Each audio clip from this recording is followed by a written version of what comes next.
നമസ്കാരം. റോസാ ചെടിയും മഴക്കാല പരിചരണവും എന്ന വിഷയത്തെക്കുറിച്ചാണ് നമ്മൾ ഇന്ന് സംസാരിക്കുന്നത്. മഴക്കാലത്ത് പൊതുവെ റോസാ ചെടിയിൽ കീടങ്ങളുടെ ആക്രമണം വളരെ കൂടുതലായിരിക്കും. അതുകൊണ്ട് തന്നെ വേപ്പെണ്ണ 1 ml 1 ലിറ്റർ വെള്ളത്തിൽ എന്ന തോതിൽ ചെടിയിൽ മൊത്തത്തിൽ നന്നായി സ്പ്രേ ചെയ്ത് കൊടുക്കാവുന്നതാണ്. ഇത് എല്ലാ ആഴ്ചയും തുടരുകയും വേണം.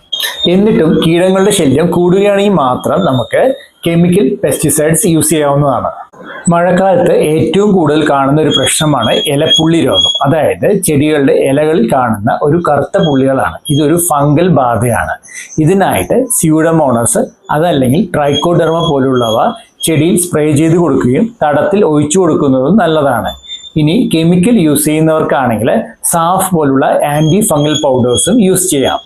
അടുത്തതായിട്ട് ചെടിയുടെ തടത്തിൽ നിന്ന് കളകളെ കൃത്യമായി നീക്കം ചെയ്യേണ്ടതും അതേപോലെ തന്നെ മഴവെള്ളം കെട്ടിക്കിടക്കുന്നില്ല എന്ന് നമ്മൾ ഉറപ്പുവരുത്തേണ്ടതുണ്ട്. മഴക്കാലത്ത് പൊതുവെ കെമിക്കൽ ഫെർട്ടിലൈസേഴ്സ് ഒഴിവാക്കുന്നത് നല്ലതായിരിക്കും. ഓരോ 15 ദിവസം കൂടുമ്പോഴും ഏതെങ്കിലും ഓർഗാനിക് ഫെർട്ടിലൈസേഴ്സ് കൊടുക്കുന്നത് ചെടി നല്ല കരുത്തോടെയും ആരോഗ്യത്തോടെയും വളരുവാൻ സഹായിക്കും.